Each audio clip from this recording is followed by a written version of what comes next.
Hey there, everybody. Welcome back with the Plat. Purplatypus is the name, and welcome to the final definitive, never making another tier list for Octopath Traveler 2. We are going to be giving the most accurate rankings to these characters up to this point. Everything in the past has been dog shit. The numbers have been run, the math is in. These are the facts, okay? Now let's start ranking the characters. Temenos. So Temenos, I think, is an S class character.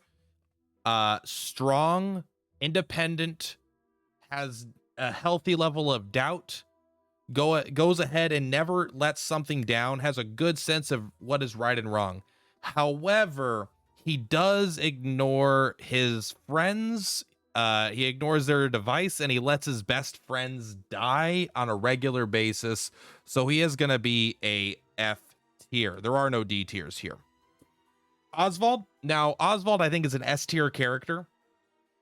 Very interesting. He's dedicated to protecting, to getting revenge on his family. He's a heartbroken, sad, depressed man who turns into more anger and revengeful as he thinks about Harvey and what he's done.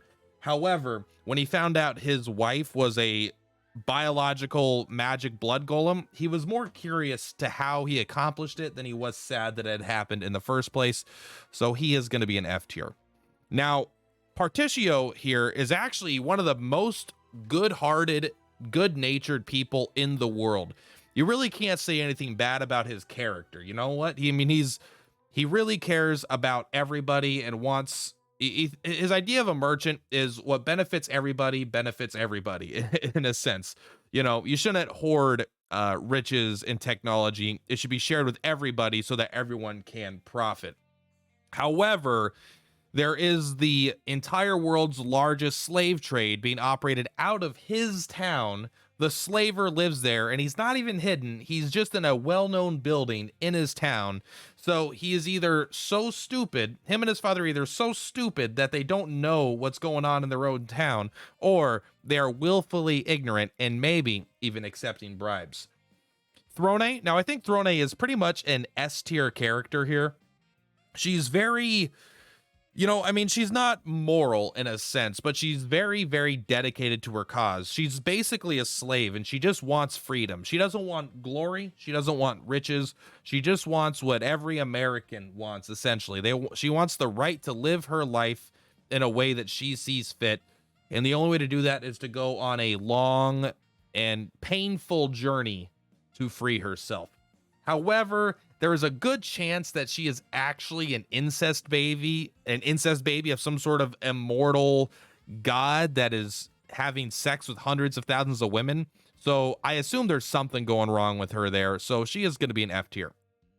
Now, Hikari is kind of an S tier character, really a quintessential protagonist, does what is right, has maybe even a larger sense of what is right than Particio is, cares about his friends, but really cares about his country more than anything. And he just wants to live in a world without bloodshed. What more could you want from a king?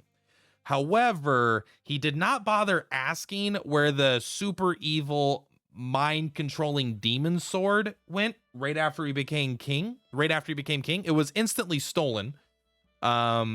Kazan was like, I don't know, I never seen that sword. Hikari not only didn't notice it was gone, didn't bother asking about it, just was like, all right, that's cool. Anyway, see ya. So because him almost throwing the entire world into complete chaos by giving the evil guys exactly what they want, he is going to go into the F tier. Achet. Now, Achet is maybe a bit of a simple character, just likes food and hunting. She does care about protecting, although she was hesitant to accept her responsibilities. She rises to the occasion at the end, and you know what? She did some growing up, and that's very honorable. However, she is friends with a lion that's undoubtedly racist. Every time a human is in the picture, he's like, you fucking humans are worthless pieces of crap. This is why I've always hated you, and I always will. Also, her decisions did lead to an innocent animal being completely hurt, tortured, and left abandoned as an evil husk of an existence. So because of the animal cruelty, I'm going to have to put her in F tier. Now, Casti, she's gone through the world trying to cure as many people as possible. Her sense is she wants to heal the world from disease, which is incredible and honestly a bit awe-inspiring.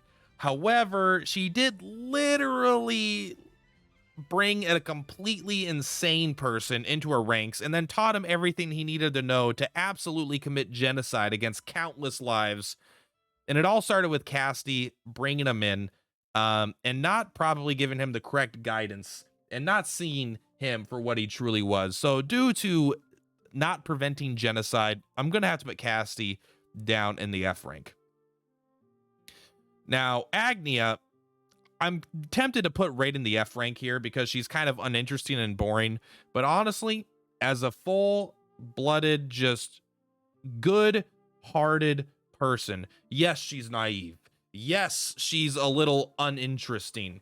Yes, the story and the dialogue is ridiculous and just boring, unfun, unrealistic. And the only thing she cares about is herself and making herself look good in front of others. And everyone around her is pleased to indulge in that and just wants to tell her how incredible she is all the time. Even the evil people, they're like, you know what? You're actually the greatest in the whole world. I love you. Not only does the evil person not need to die at the end, but they flip around and become their best friend. And so it's just this ridiculously stupid story. She also isn't evil, so I'm going to have to put her in S tier for not almost causing the end of the world in any way and not pushing forward any kind of racism or death or murder. She really is an S tier character just for the simple fact that she kind of sucks, but she didn't really destroy the world. Anyway, that's going to be it for today. Much love. Purplatypus is Purplatypus. I'll see you in the next one.